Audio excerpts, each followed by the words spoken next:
Solid waste refers to unwanted or discarded materials in solid form that are no longer useful and are thrown away as a result of daily human activities. It can come from homes, factories, office, farm, and construction sites. There are several main types of solid waste. First is domestic waste. Waste from households such as food scraps, plastic items, and disposable wrappers. Second is industrial waste. Waste from factories, including chemicals and heavy metals. Third is commercial and institutional waste. Waste from office, school, and hospital like newspaper and leftover food. Next is agriculture waste. Waste from farms, such as a crop residue and pesticide containers. Last but not least is electronic waste. Discarded electronic devices like phone, computers, and batteries. Hi, my name is Sarah Amira binti Ismail Rizal. My number matric is 72998. So, I'm gonna talk about a sampling location. Me and my friends choosing a sampling location at Kota Baru, Kelantan, which is a fast-growing city. So, why we wanted to make at Kota Baru, Kelantan is because we wanted to understand what kind of solid waste that making at their places in that area and what kind of management has they make at the Kelantan Kota Baru. So the research that has been made by me and my friends, we have been collecting a few data at some workers, some businessmen, and some research in the online to know the data that has been collected in Kelantan Kota Baru of the solid waste. And so from that, we know what kind of solid waste, what kind of management that has been used for Kota Baru. And we will know and make a report and make a research about that. And it will contain what kind of solid waste in Kota Baru and what has need to be improved. So that's all for me, Sarah Amira. Sampling approach for solid waste management in Kota Baru, Kelantan. First sampling method, random selection, which is record waste types, quantity, recycling habit.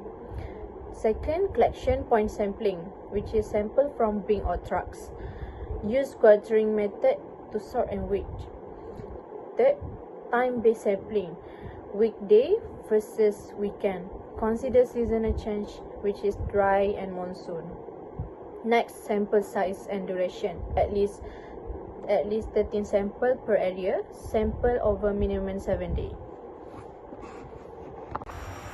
Here are the results and analysis of the study. Population and waste generation. In 2022, the population was 0.285 million and the daily waste generation was 342 tons. In 2023, the population increased to 0.290 million with 348 tons of waste produced each day. In 2024, the population reached 0.292 million and the daily waste generation rose to 350.6 tons.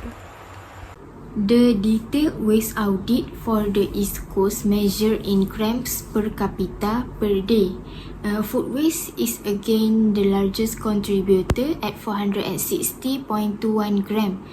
Other major components include garden waste, paper and various types of plastic like PET, HDPE and LDPE.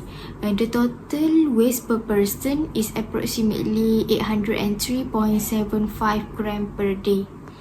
Next, we move to the waste flow in Kota Baru. Total waste generated is 350.6 tons per day. Out of this, only about 70 tons are separated at source for recycling or composting. The remaining 280.6 tons are discarded and sent to landfill. Based on the data, food waste is the biggest issue, making up almost 38%.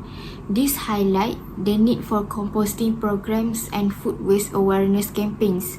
And next, plastic and diapers, which are mostly non-biodegradable, make up over 26%, and we need stronger recycling systems and community education on reducing single-use items. Materials like paper, glass, and metals are still recyclable, but end up in landfills. With proper segregation, this can support a circular economy. Hazardous waste, thought a small in percentage, can cause environmental harm, and special collection systems are necessary. From 2022 to 2024, solid waste in Kota Baru increased from 3,042 to 3,050.6 in tons per day, in line with population growth. This shows rising pressure on the waste management system. So the first one is food waste. Food waste is the biggest contributor, making up 37.7% or 132 tons daily. This suggests strong potential for composting programs and public education on reducing food waste. So the second one is plastic and disposable diapers, from over 25% of the total waste, showing heavy reliance on non-biodegradable, single-use items. Recycling efforts and plastic reduction policies are urgently needed. Recyclable items like paper, glass, and metals are not fully recovered due to poor separation at source. Improving infrastructure and community awareness can help. Although hazardous waste is only 1.4%, it can cause serious pollution if not handled properly. Dedicated collection and awareness are crucial. So, overall, only 70 tons are separated for recycling or composting, while over 280 tons go to landfills. This highlights the need for a more integrated and sustainable waste management system. Okay, now I want to talk about constraints.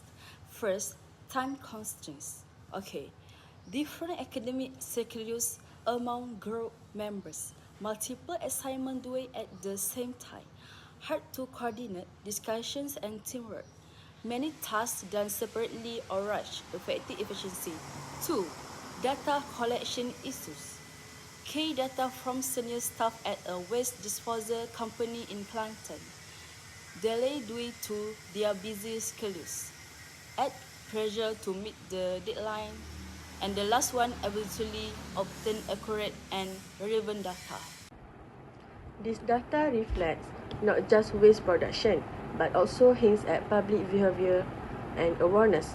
The high level of food and plastic waste suggests that more education and improved systems for recycling, composting, and separation are urgently needed.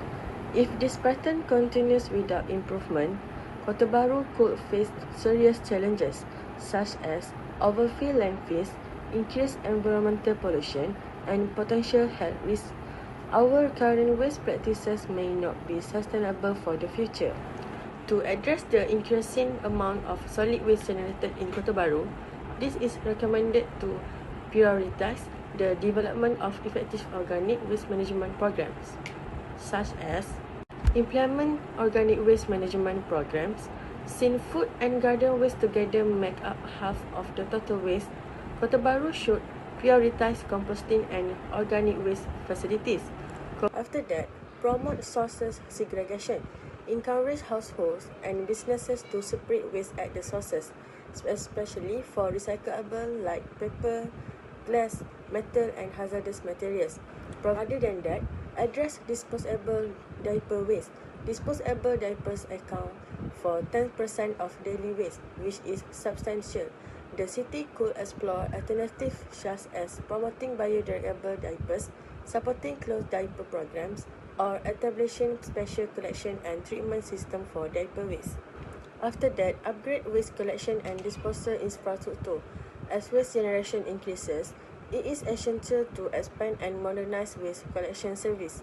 Investment in more efficient vehicles, additional collection points, and improve landfill management. By implementing this recommendation, Kota Bharu can move toward a more sustainable and effective solid waste management system. This will help protect the environment, improve public health, and ensure that the city remains clean and livable as it continues to grow.